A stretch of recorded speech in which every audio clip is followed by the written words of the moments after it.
আখির বিশ্বনবী রাহমাতুল্লিল আলামিন ফরমান, কোন মহিলার জন্য হালাল না, লা ইয়াহিল্লু লিইমরাতিন তুমিনু বিল্লাহি ওয়াল ইয়াউমিল আখির, কোন মহিলার জন্য হালাল হবে না।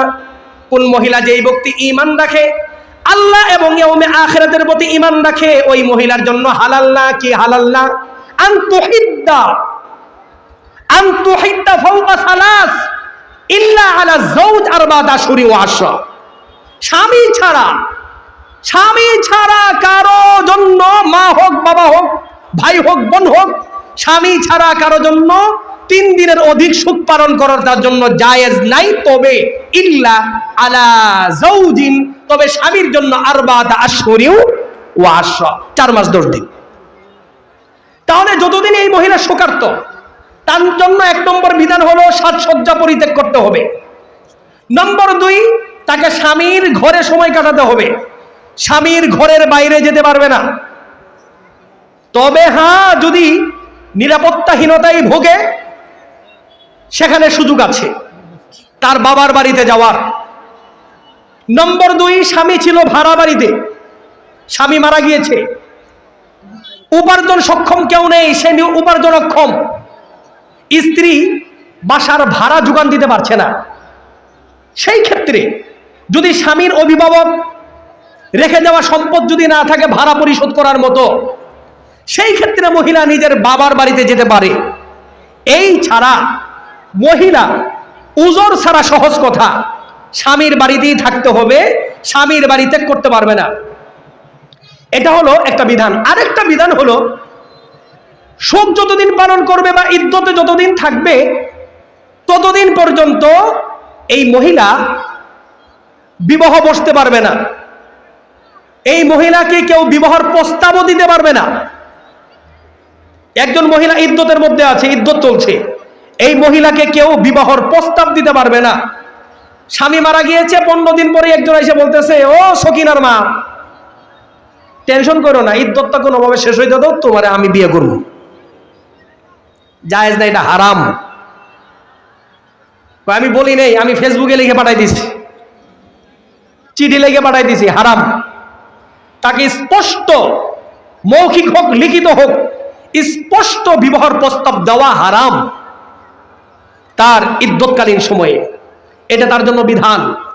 তবে আল্লাহ তাআলা ফরমান, ইশারা ইঙ্গিতে কেউ যদি বুঝায় যে আমি তোমার প্রতি আকৃষ্ট, ইশারা ইঙ্গিতে, যেমন বলল ওই মহিলা, মনে করেন যে ওই মহিলার উচ্চতা হলো 5 ফিট 4, এবার মহিলা শোনায় বলে, এই পুরুষ 5 ফুট 4 ইঞ্চি মেয়ে আমার খুব পছন্দের, একটা পাইলে আমি বিয়ে করতাম। যে ইশারায় হইল না? বা আমার অমুক বংশের মেয়ে পছন্দের, বা অমুক পশ্চিম দিকের মেয়ে আমার পছন্দের, কোন মেয়ে পাইলে আমি বিয়ে করতাম। এই যে ইশারা, এই ইশারাই যদি তাকে বুঝায়, এতে কোনো কি নেই, সমস্যা নেই। কিন্তু স্পষ্ট ভাষায় বলা যাবে না, না প্রকাশ্যে না গোপনে।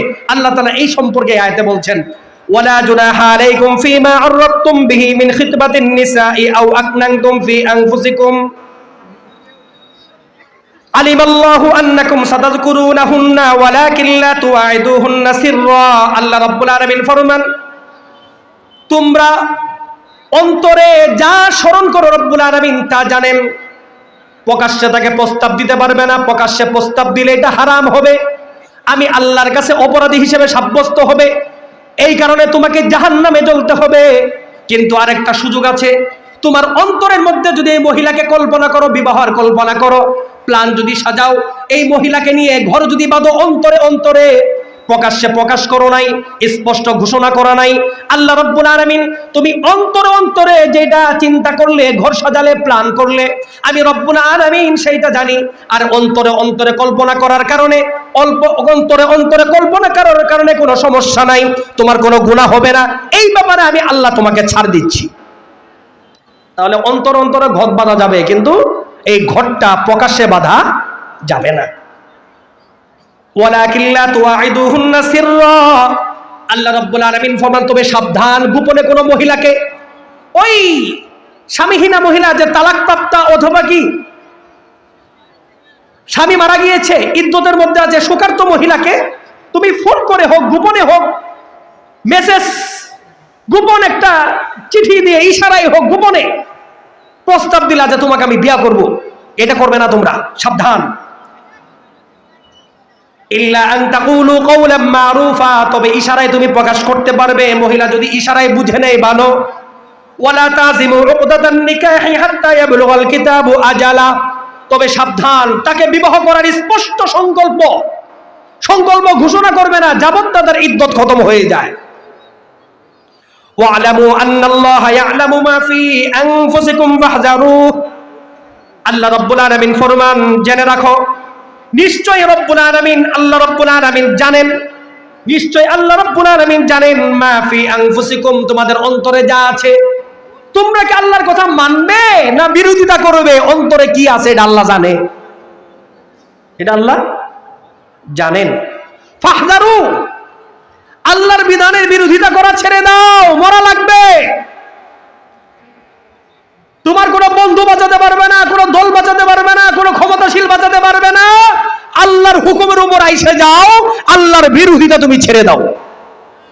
ফাহযারু ওয়া'লামু আন্নাল্লাহা গফুরুন হালিম। এখন প্রশ্ন করতে পারি আমরা, আল্লাহ তাআলার বিরোধিতা করেছি, জীবনের পিছনে বিরোধিতা করেছি, ভুল হয়েছে। যদি বিরোধিতা করি আমরা ধ্বংস, বিরোধিতা করা মানে ধ্বংস। আল্লাহ রাব্বুল আলামিন এই আয়াতে বলেন আন্নাল্লাহা গফুর, শুনিয়ে রাখো আল্লাহ তাআলা গফুর, অতিশয় ক্ষমাশীল। পিছনের জীবনে যদি তুমি সীমা লঙ্ঘন করে থাকো, আমি আল্লাহর হুকুমের বিধানের লঙ্ঘন করে থাকো, আমি আল্লাহর বিধান যদি তোয়াক্কা না করে থাকো, আমি আল্লাহর বিরুদ্ধে যদি স্লোগান দিয়ে থাকো, ওই যে নাফরমান বাহিনী, নাস্তিক মুরতাদ যারা আছে, তাদের যদি সঙ্গ বরণ করে থাকো, গ্রহণ করে থাকো, এই তাফসীর শুনে তোমার যদি বুঝে আসে, মৃত্যুর কথা স্মরণ করে যদি চোখ খুলে যায়, অন্তর্চক্ষু খুলে যায়, তবে লজ্জিত হয়ে আমি আল্লাহর কাছে তওবা করো, আমি আল্লাহ তোমার গুনাহকে মাফ করে দিব। ওয়া'লামু আন্নাল্লাহা গফুরুন হালিম, আল্লাহ তাআলা অতি ধৈর্যশীল। কি গুনাহ করে যাচ্ছি, এখনো পানিও ঠিক রেখেছেন, খাদ্য ঠিক রেখেছেন, শক্তি ঠিক রেখেছেন, বল ঠিক রেখেছেন।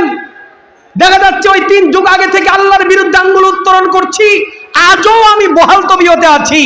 আল্লাহ তাআলা কয়, বহাল তবিয়তে থাকাটা মনে করিস না যে আমি আল্লাহ তোর নাফরমানে ভুলে গেছি।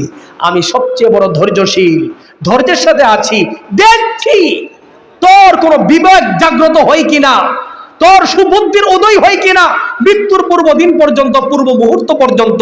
তবে আমার শাস্তি দেওয়ার জায়গা তো দুনিয়া না, যেই দিন কবরে আসবি সেই দিন থেকে দেখবে আমি আল্লাহ তাআলা শাস্তি কত কঠিন।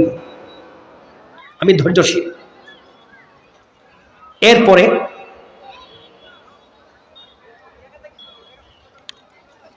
আল্লাহ রাব্বুল আলামিন ফরমান 236 নম্বর আয়াত, তালাকের বিধান আমি অনুবাদ করছি, এরপরে তাফসীরে বিস্তারিত ঢুকবো।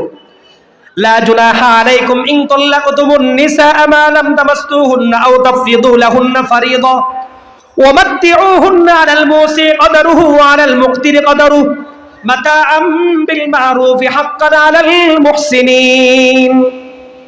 আমাদের সমাজে তালাক আছে কিনা? এই তালাক শব্দ